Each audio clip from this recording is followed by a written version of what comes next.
y por supuesto que en mi mente está llegar al 2026 y me encantaría llegar como host del canal, como conductora del canal, pero además teniendo pues partidos de analistas. Si se puede en selección, que mejor, ¿no? Porque al final es un equipo, es una propiedad que desde que empecé mi carrera ha sido parte de mi proceso. Conozco a la mayor parte de los jugadores, o sea, he entendido lo que es cada cosa, ¿no? O sea, cuando veo que han crecido Guardado, Ochoa o así, son más grandes que yo, pero digo, al final ellos están creciendo y yo también, ¿sabes? O sea, vamos como dejando paso a nuevas generaciones, entonces eso está divertido, la verdad quiero vivirlo. ¿Hay un antes y un después en tu carrera con lo del diario de Anacati? Sí, completamente. Sí. Yo creo que me dio un parteaguas en cuanto a visibilidad, ¿sabes? Fue un producto que era diferente en ese momento, que no se utilizaba tanto y que además, digamos que podía ser, en ese momento creo que apenas empezaba Instagram, es un producto que puede vivir en redes y que puede vivir en televisión y que además tiene producción de televisión, o sea, tiene perfectamente el sonido, todos esos detalles que al final sí cuentan para poder disfrutar de un producto audiovisual. Sí. Entonces, a mí el haber hecho ese diario me hizo que el jefe o el director en ese momento de Televisa dijera, oye, ese producto nos interesa para que después me diera el mundial, ¿no? Y de alguna manera eso hizo que años después, para Qatar, pues a mí me dieran la conducción de la jugada, ¿no? O sea, entonces sí es un antes y un después en mi carrera y sobre todo un producto que me puso como en un foco distinto, ¿no? Sobre todo para adentro, ¿no? Como digamos para la gente que te está viendo y que dicen, ay, esta puede funcionar o no, o así. Claro. Ahí creo que me ayudó mucho. Ahorita hablabas de la selección, pues de alguna manera como todo el recorrido también que tienes.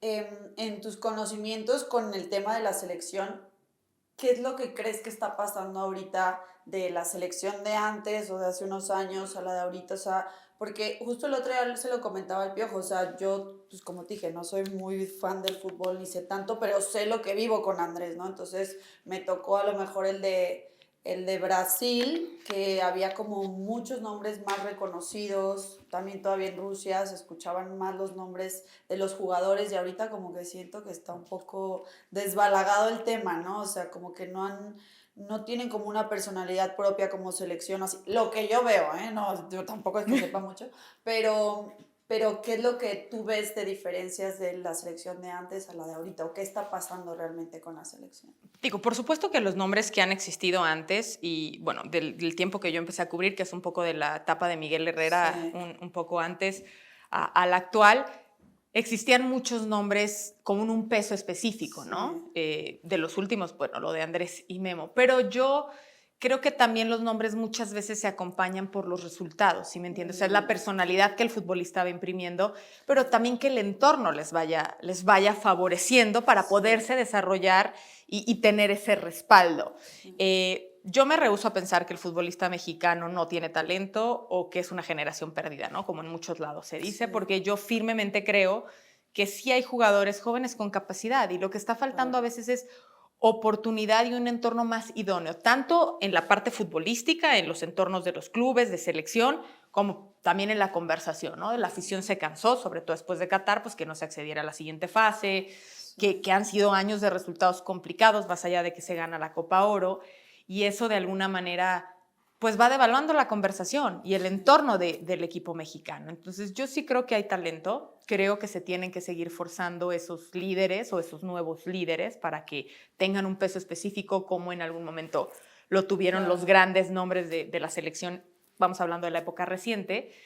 Y creo que también hay un tema de estructura, ¿no? O sea, está siendo tan cambiante la estructura en federación, en la selección, que eso a veces no permite tener la estabilidad para poder provocar situaciones que se vayan favoreciendo hacia la selección mayor, ¿no? Claro. Porque todo se resume al resultado de la grande, pero al final no deja de ser importante la 23, la 20, la 17, bueno, ahora van a cambiar las subs, pero todo ese desarrollo yo creo que es importante. Y cuando tú hablas de Brasil, si volteas, pues antes de Brasil 2014, ¿qué se ganó? la medalla de oro en los Juegos Olímpicos. O sea, había una seguidilla de buenos resultados, de campeonatos en sub-17, de tercer lugar en sub-20, de campeonato en Toulon, de campeonato en Juegos Olímpicos, que combinaba jugadores de experiencia, pero con chavos que a lo mejor después quizás no fueron las grandes estrellas, pero que en ese momento eran suficientemente funcionales para la necesidad principal del fútbol mexicano. Entonces yo sí creo que no es solo de que tenemos que darle espacio y que jueguen o que bajen extranjeros o que vuelva las conversaciones que siempre estamos escuchando, ¿no? Sino las personas que estén adentro, cómo estructuran para que las visorías, para que el desarrollo de los jugadores sea el óptimo y puedan entonces detonar en la selección mayor. Sí, justo ayer yo escuché a Andrés, que estaba con Macías platicando y de eso decían, o sea, de que en la 23 y en la sub de abajo, o sea, como que, y de alguna manera tengan como el mismo trabajo. Andrés comentaba algo como que en la sub-23 y tal, dice, o sea, juegan sin gente, entonces no juegan como con esa presión, entonces de repente llegas a una selección, entonces es como no es tuviste muy todo cambiante. ese recorrido igual, sí, entonces dice, no están acostumbrados a lo que se vive y la presión que se vive en la selección, que sí es realmente... Y además no podemos generar una comparativa constante con el brasileño debuta a los 17, el argentino. ¿Qué hace bien México? ¿Cuándo le va bien a México? ¿No? ¿A qué edad debutan los jugadores? Lo de Andrés que haya debutado a los 18 tampoco son casos y que lo haya hecho a ese nivel y que además le haya dado para ir a un mundial y después irse a Europa. Quizás no son tan constantes esos casos en México, pero cuando a México le ha ido bien, no es cuando tiene 3 individualidades que van y la rompen en un mundial, es cuando trabaja bien en lo colectivo, cuando hace un buen equipo y entonces es capaz de competirle a las grandes selecciones. Entonces, a eso es a lo que debe de aspirar el equipo mexicano y hacia allá desarrollar al futbolista mexicano, que yo insisto, ¿no? O sea, sí creo que tienen capacidad, o sea, y seguramente como la nueva generación tendrán que desarrollarles más el hambre o esa conciencia de que no todo llega rápido, no solamente al futbolista mexicano, o sea, a la generación que viene, ¿no? O sea, son chavos que están acostumbrados a también todo el tiempo, o sea, no te puedes alejar de lo social, ¿no? Que al final también pesa. Y hacia allá es donde yo creo que se tiene que generar algo y forzar situaciones, ¿no? Muchas personas o muchos en medios critican la regla hoy de los menores. No, es que no sirve porque uno le dan 60% y otro 40%. Bueno, pero pasan cosas. O sea, ves a Fimbres en Monterrey, ves a Violante en Toluca, equipos que generalmente tienen muchos jugadores importantes y que probablemente no tendrían la oportunidad de estos chavos que tienen talento. Se las das, los respaldas además bien cobijados con un equipo muy fuerte, pues claro que pueden detonar. Y eso lo necesitas forzar porque si no, entonces sí creo que se empieza a diluir. Pero para mí lo principal está en la estructura y en cómo vayan desarrollando esa estructura en federación para poder detonar que al equipo grande pues le beneficie, que no trabajen como islas, porque cuando a la selección le ha ido bien, trabajaban en lo que decías, en una estructura, de arriba a abajo, o de abajo para arriba.